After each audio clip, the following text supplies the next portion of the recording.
Hello, everyone. My name is James Anderson. I'm with Meter Leak Solutions. And today we're going to talk about on our podcast the difference between an in house customer service department and an outsourced customer service department. And the personal touch for today competitive family members. So grab yourself a Slurpee, a Coke, a beverage of your choice, even if it's a cold one. Grab yourself a snack and let's think about it. Oh yeah, in-house service, they know your name. They're part of the team, they play the game. Outsource calls, they're far away, but they still try to save your day. Service with a smile, that's the key. Whether in-house or outsource, let's agree. It's not just the place, it's the care they show. Helping you out wherever you go. Think about it. Think about it. And welcome back. I hope you sure enjoyed that song. I worked hard on it, okay? So, again, today we're going to be talking about the difference between an in-house customer service department and an outsource customer service department. Now, you notice that there's somebody missing, conspicuous by his absence, Mr. Johnny Nunn of Integrity Meter Solutions. Now, believe it or not, after 2 official podcasts, he has decided to hold out for more money. Can you believe that? Holding out for more money. Come on, Johnny. What is this? Major League Baseball? The NFL? Got to hold out? What are you, some sort of superstar? Oh, wait a minute. You're a musician. That's it. You need money for touring. That's exactly what it is. Actually, Johnny and Sarah are celebrating their 10th anniversary. So they're taking a few days off to spend time away. Now, when you get married, I got to plug this in. You get up to that 10 years, you got to have every year, you got to get that getaway. You reach 30 years, like myself, you wake up, say happy anniversary, give a hug, a kiss, a high five, and an anniversary card. That's what Johnny's going to be looking forward to. Actually, no, wish them the best. 10 years, it's great. I mean, they've already surpassed most Hollywood anniversaries and weddings already. So, but anyway, let's dive into the topic. And you say, okay, what is this regarding these customer service departments? Everybody has a customer service. Everybody, even the guy working the counter at the tire store.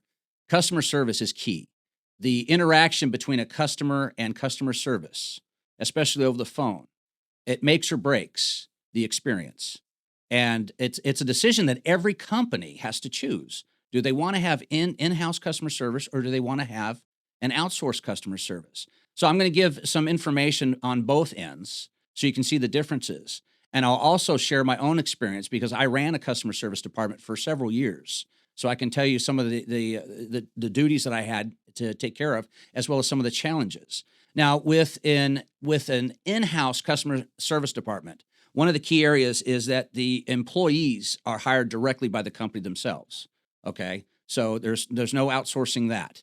You have to deal with working on site. Now, most in-house customer service departments, they are in-house. I know that with today, with the COVID and all that stuff, there are some people that still work remotely. But for the most part, especially the company that I used to work for several years, everybody was in-house. There was nobody that was working remotely. You have direct management control, okay? Since you're running a department in-house, you have direct control over what is going to be said, at least as far as scripts that are written up for the various scenarios that happen with somebody who calls in to a customer service department. You also have to monitor performance. You have yearly reviews for the CSR. You monitor their quality assurance. You track their interdepartment protocols, make sure that they're following that. Everything's real strict when it comes that way. Also, you have to deal with paying salaries. You got to pay the salaries, the benefits. Okay, you got to consider that. You have to have the office space to have your CSRs. Okay, so that's a lot of stuff to consider. You also have to purchase a phone system to make sure that everything is okay. Now, also, you have the cost of hiring and training the personnel, okay? It could be the manager directly, or it could be a customer service supervisor, okay? But basically, somebody has to sit and get trained on everything about the products, the services, how to answer, and have the various scripts and scenarios that whenever these folks call, you got to know exactly how to handle these folks. You also have to scale up as needed. Okay, you can reach different holidays, especially around the Thanksgiving and Christmas. A lot of increased phone calls tend to happen, so you have to scale up. And scaling up also means that you have to, yes, pay more. You have to have additional staff, additional training, additional resources, which will definitely cost you some money. Also, you have a high level of control over your team. And that is something that a lot of companies want. They don't want to give that up. Okay. So those are some of the benefits, at least at the different with in-house, how that handles. Now, if you go to an outsource customer service department, here are some of the items that you deal with that. The first off is you're dealing with a third party. You're dealing with a completely different company and their team. Okay. Those employees are hired directly by that third party. You have no say in that. Okay. So you deal with that. You're dealing with general training, okay, on your product. Okay. Whatever your product or service is, the outsourced department, each CSR that is working on the company's behalf will have general training. Now, when you come to specific items on how you want that outsourced company to deal with your clients that are calling in, your customers, then any specific training would have to be done between the client company and the outsource customer service department, okay? And that also plays a huge factor in the knowledge that the outsourced CSR will have on your company, okay? It could be great, it could be lacking, and that is a huge difference. You're also looking at when you're outsourcing a customer service department, the other company can add or reduce staff as needed. So if call volumes continue to increase, they can add staff. If somehow call volume is dropping, they will reduce the staff. Okay, so that's a benefit on that part. Here's a huge thing that you're looking at. There are possible language barriers. Okay, and why is that? Well, because when you outsource a customer service department, you're dealing with a call center. Where is that call center? Could it be in the United States or could it be thousands of miles away? I'm sure that there's somebody out there that has experienced calling a customer service line and getting a little difficulty understanding what they're saying. So not only do you have a problem with your product or your bill, but you're having a tough time understanding even what they're saying on the other end. And I had some fun with that as far as coming up with a Suno song. Came up with one. It's when we have it ready to online. It's a crack up because I definitely like. Oh, hello, thank you for calling. My name is Dave. Hi, Dave. How can I help you? It's hopefully you can. So that's one of the differences there. Now, you say, why would you outsource a customer service department? Well, it's especially ideal for small businesses with a budget. You're dealing with a company that maybe doesn't have the office space yet. If you're just starting out, you may just have a couple of rooms in your building, and you don't have the ability to have a full staff. Okay, you don't have the financial backbone to be able to pay for salaries and all of that, the office space, the phones, something that an in-house customer service department already has. They have those resources. So really, when it comes down to it, it comes down to a company's choice on how they're going to deal with that. Their goals, their budget, and their priorities. And that's how they determine between an in-house customer service department and an outsourced customer service department. Okay. Now, as a former customer service manager, I can tell you that it is a very stressful job. It's not easy because people do not call you to say, God bless you, I just got my bill and it's fantastic. I can't wait to pay it. It comes every month and I just love it. Thank you for what you do. No, that does not happen. That does not happen at all. But a CSR manager, God bless all of them out there. A shout out to all you customer service managers out there running a customer service department. Now, what are some of the responsibilities of a customer service manager? Okay, you're looking at managing your team. You got to prepare phone reports for upper management. You got to track calls coming in, calls coming out, calls lost, calls dropped, calls abandoned. They look at all of that stuff because you have to evaluate how well is your team doing. Those phone reports also evaluate whether you need to increase or decrease your staff, okay? Also, you're dealing with hiring and training personnel. The customer service manager is also a liaison between other departments, like an operations department to schedule for repairs, or a billing department in order to fix a billing issue, okay? So the customer service manager is key in all of that. So you're looking at, for me, when I looked at customer service, to me, a CSR is the face of the company, because a customer calling in to customer service, whether it's in-house or outsourced, that CSR is a direct reflection of the company. And loyalty and trust, to me, is built on that phone call. It can be won or lost, okay? Very important. The answer time, how long you're waiting before somebody picks up the phone. I'm proud to say that when I was a customer service manager, our average wait time before a phone call was picked up 25 seconds. So I'm very proud of that. It's something that we always worked on that. I was really serious about working on my phone reports and reporting to management. And whenever I saw an increase in volume of calls or certain times where maybe we needed to hire a part-timer, say between 10 a.m. to 2 p.m., I would go to management with the reports and I would say, this is what we need. And if there was any sort of bucking because of finances or whatever, I'd say, well, then you're not going to get what you want. You're going to get complaints about waiting time. And I, for one, don't want it. So I was very stern about, I wanted the best customer service team that I could have. And you have to prove to management that you either increase or decrease. And so you want to have the right people as well. And proper training is the key. And a lot of times you don't know about that when you first hire somebody. Okay, training first off takes about at least a week to train a CSR on everything about not just the billing software, how to look at bills, but you want to teach them about the product that you're installing, that you're selling, because they need to have an overall awareness of how the company operates.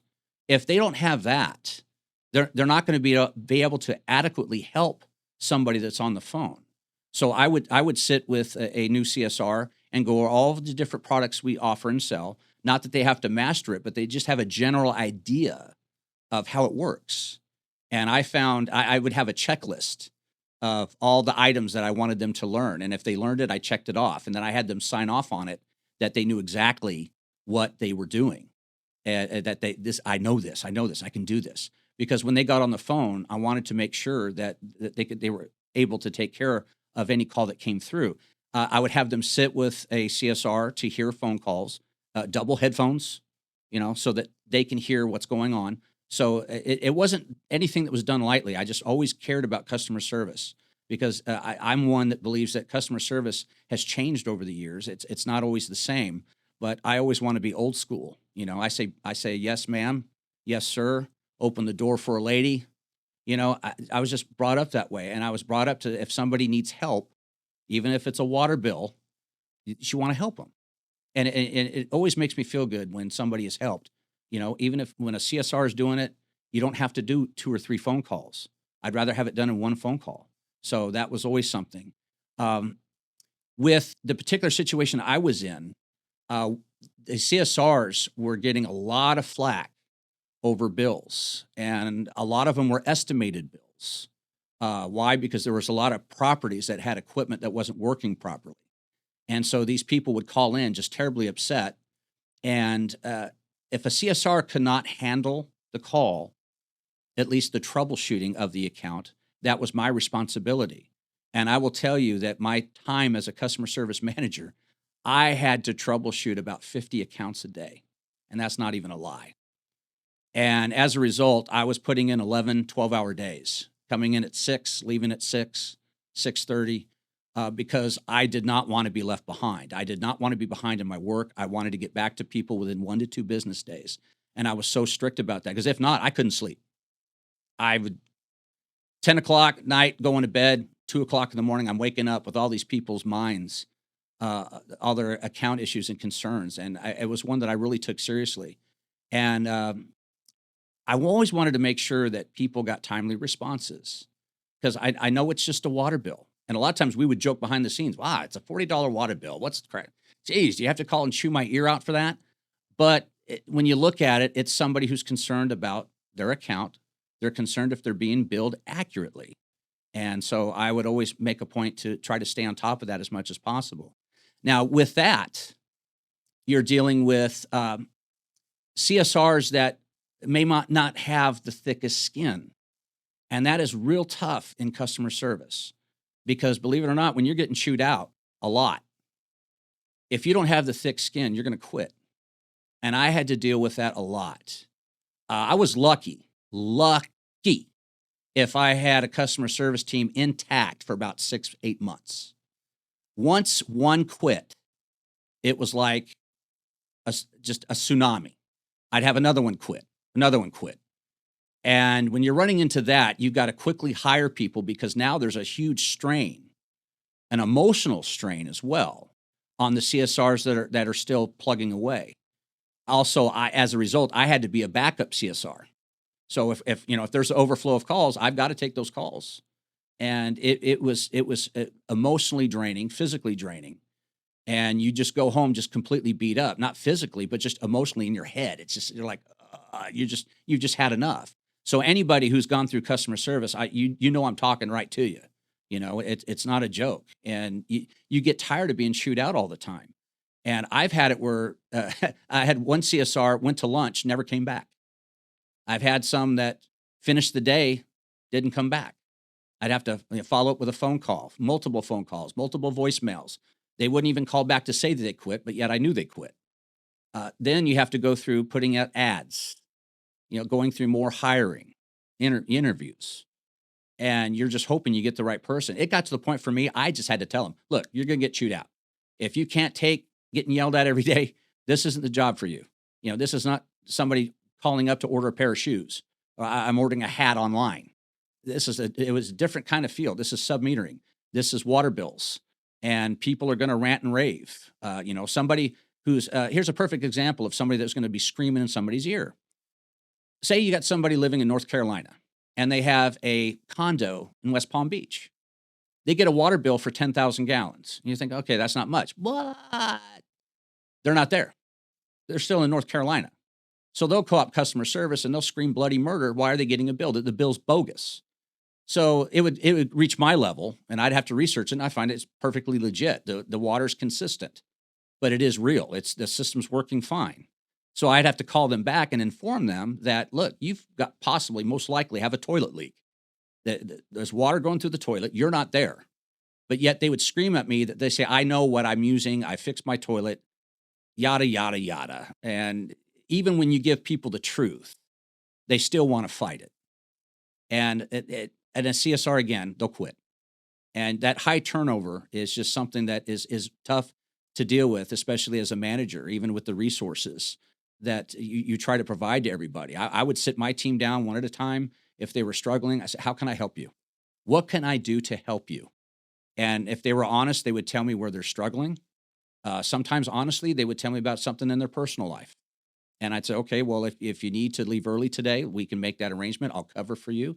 If you need to come in late or you need a day off, let me plan around it. Because as a customer service manager, you need to plan the schedules. You got to plan for those call off days when they're stressed and they just call off sick. They're not sick. You saw them yesterday. So you got to plan for that. And that puts a lot of strain on everybody because the bottom line is whether you're a manager or a CSR, when you finally reach that point of burnout, it not only affects you, it affects your team, and it'll affect other departments as well. And as a company, you try to do your best. It should be a team effort where everybody comes together, say, why are you stressed? What's going on? How can we help you? And if you have upper management that will not address it that way, it's never going to get fixed. It's never going to get fixed. And when I honestly, I'll just tell you the truth. I had to walk away from the industry. I was in it for 20 years and I cracked. I had had enough. More and more tasks, more and more responsibility. Other people in other departments not doing their job. I had to pick up the slack because ultimately the property would call me anyway because I was the account manager. I'm the one responsible for their account. So if anybody wasn't taking care of business, I had to take care of it. And I just reached a point where I said enough. So I did another job for 18 months, and all of a sudden, here comes Meter Leak Solutions. Hey, we'd like to offer you a job. We know of your reputation. We know that you care. And so my first, after drilling around, I was like, "What? How can you make this easier?" Oh no, we're going to do this. We're going to do that. Trust me, stress is not going to be something you're going to deal with. And guess what? They listen. They listen to my expertise. They listen to everything. And it's even happened where my boss, I'm sitting at my desk at 3:30 in the afternoon. He goes, "Go home. You've done a good job today. Go home." I'm not used to that. I'm not used to that at all. And so working at MeterLink, when you can drive to work and know that you love driving to your job and you're doing something for your job, it makes everything worthwhile. And for several years, I was just completely miserable driving to work. I hated it because I knew what was coming. All right. I want to talk about how I dealt with stress on the job. Okay. And it's very important. I think everyone at some point has to deal with stress. This is how I dealt with it on the job is one, I tried to laugh as much as I could. Even if I just got my ear chewed out, try to laugh. I do some of my voice imitations, walk around the office, would try to talk to my boss, crack a joke. I would get on my phone, watch some YouTube, some Saturday Night Live skits that I found that were humorous. Also exercise. I was given an hour lunch break and I would go home and I would ride my stationary bike, work out on my total gym. My boss was lenient enough to allow me enough time to shower and come back. So that was always something I dealt with because I was always trying to avoid that stage of burnout. Okay. Now, the one thing that I'd like to go on to next part is the competitive family members. Now, I know there's a lot of you out there that have competitive family members. I mean, think about it. Can you have a nice, just fun game of cornhole, shoot a game of pool, play some darts, maybe Uno, and just play for fun? Not my family, not even close. I'm going to tell you a funny story. Well, somewhat funny, should be funny now that I look back on it. Back in October 2014, my sister, Karen, and my brother-in-law, John Cooper, came out from the West Coast to spend some time with us. And we went to Disney's Blizzard Beach, and it's a great water park, and they have an open wave pool. And 12 months prior to that, 12 to 15 months prior to that, I had dislocated my left shoulder for the first time. Going through rehab, they wanted to strengthen the muscles around the shoulder instead of having surgery. They wanted to avoid surgery. So I felt great. I was playing ball, swinging a softball bat, catching balls at third and pitching and all that good stuff. So I didn't feel anything was wrong. I felt okay, fine. So I was body surfing at in the wave pool, and I'd done about maybe 20, 25 times.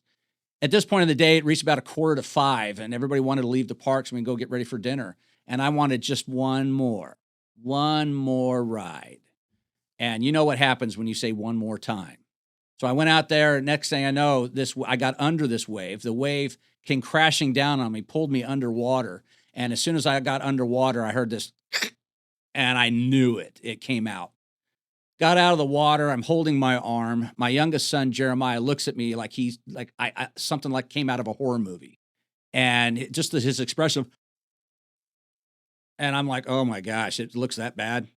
So I get up to the shore and my wife says, well, let's go to the first aid station. And I'm holding my arm going in incredible pain going, they can't, what are they going to do? Put a Band-Aid on it? So we go to the first aid station. Sure enough, they say, no. There's an urgent care right around the corner. So we go to urgent care. I'm holding my arm and they look at me and they say, you got a dislocated shoulder. And I'm going, wow, how'd you figure that out?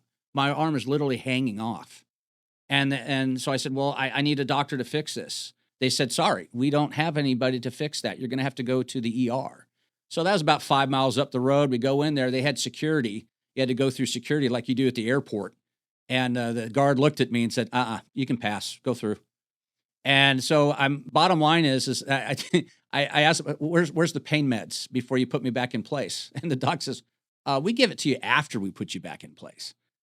I didn't like that because the first time I dislocated my shoulder, they knocked me out. And well, anyway, two ladies were massaging my arm back in place. I had my arm in here, they're slowly turning it. And I remember just staring up at the ceiling, look at the little dots all over just going, oh man, this is, after it got fixed, they gave me hydrocodone. I was feeling good. So we're at dinner and everybody's talking about going to Disney's Fantasia mini golf. It is a great experience if you've never done it. And they have an easy course and a hard course. And the hard course is the most competitive miniature golf you could ever do. And my brother-in-law, John, loved it.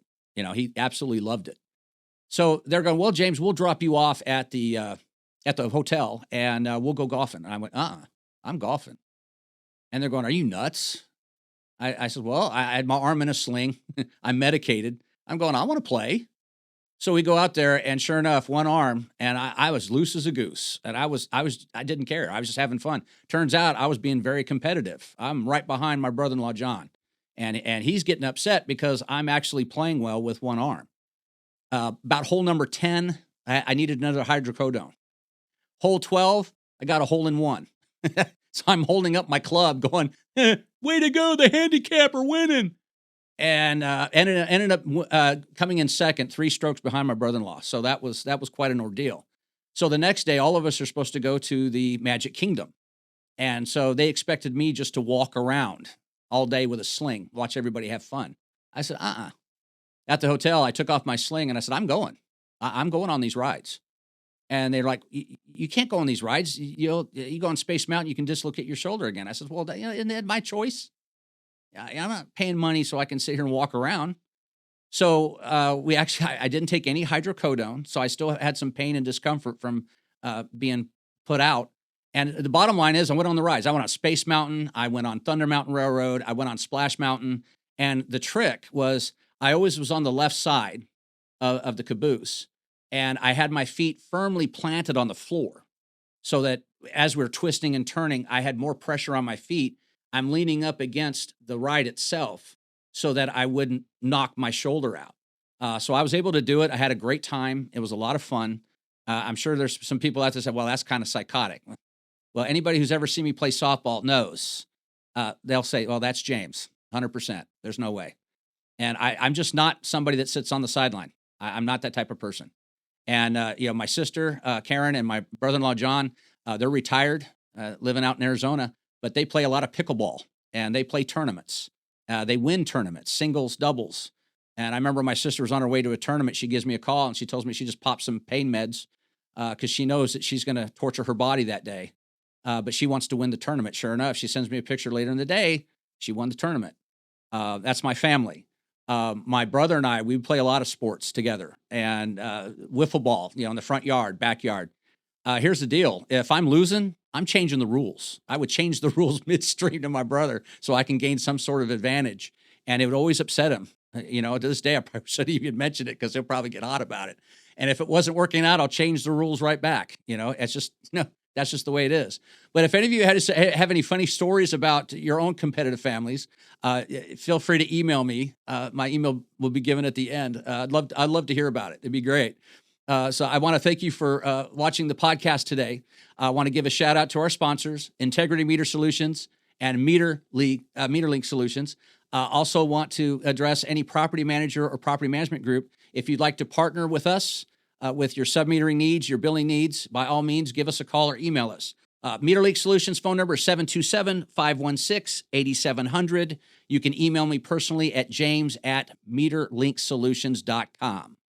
Till the next podcast, hope everyone has a great day. Take care.